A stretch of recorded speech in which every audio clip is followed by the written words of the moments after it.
Yo guys, Tom here. Just want to show you guys something very interesting I just discovered on the Traxxas Sledge. Stick around, check it out. So by now, we all know about the dog bone problem in the back. This would be your dog bone, and how it is missing an O-ring on your output drive cup here. This little O-ring kind of right here.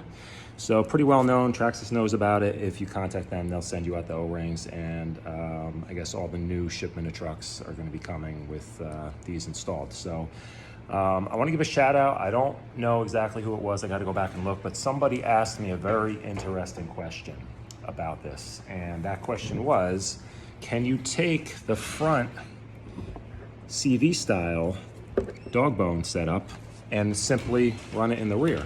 There are truggies out there that have this setup where it's similar to like a Traxxas Max, where you have a CV style drive shaft front and rear. And let me spin this camera around here. So the good news is it actually fits. This is the front CV style drive shaft from the Sledge, and I mounted it in the back. Fits into the hubs, the exact same bearing size. I didn't even change the bearings, just popped this in here. And look what we have here. So interestingly enough, when I went to put this back in, the O-ring actually made this fit too tight. I had to take this O-ring out in order for this to fit in, or else it was really just putting too much pressure in when I tried to put this in the outermost hole here. So I'll try to get this, do this one-handed here, but you can see, obviously there's nothing that's going to move back and forth on this side because it's all captured like a CV style. All the pins are captured in that hub, and nothing can really slide out unless something's really worn or damaged. So back here, I'll show you on this side, this is with the O-ring installed and the shaft is pushed all the way out toward the wheel, and you could see where that rides in the diff cup. So, you know, maybe 3/4 of the way out. And this is with the front one installed. And you could even see this little wear mark, this little indentation where it was riding before with the standard rear dog bone in. And you can see how that's already, with the arm fully drooped, that's already sticking out. And you can see it doesn't really move in and out much, raising and lowering the arm. But you have, let's see if I can do this here. You have just a little bit of play in and out. And it's pretty much seated about as deep. You could almost see that little gap in there. It's pretty much seated about as deep as you would want it to be seated. So guys, this is, let me just pull this out and show you the difference here. This is really interesting because going forward, if this continues to be any kind of issue with dog bones popping out, or if you just wanted to run something that's a little bit more secure, and you know, not have any risk of the dog bone popping out, this is the CV style front.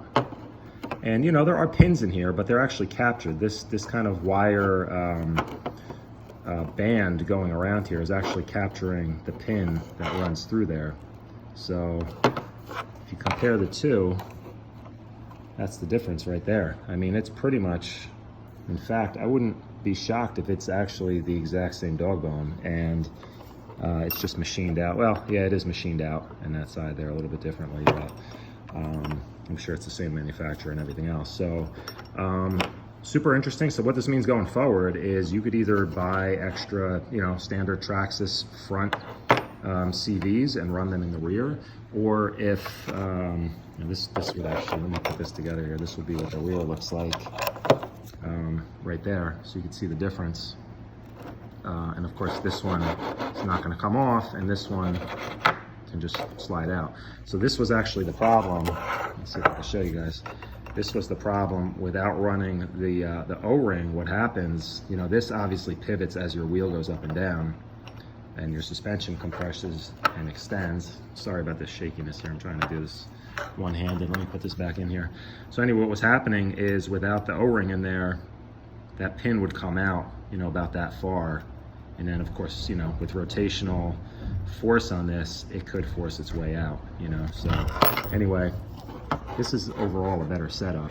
But what I was saying is you could either go out and buy the Traxxas CVs, or in the future, if someone comes out with a nice heavy duty hardened steel front CV, you can buy 4 of them and just run them front and rear, and you'll be good to go. So just wanted to share that with you guys. If any of you guys want to make that change, you know, I think I may end up doing that myself, you know, especially like once these start to wear out, and if I do have to replace any outdrive cups, I'd probably just switch over to run all 4 fronts. So hey guys, that's it. So just wanted to share that info with you. I think it's cool that there is the option to run the front CVs in the rear.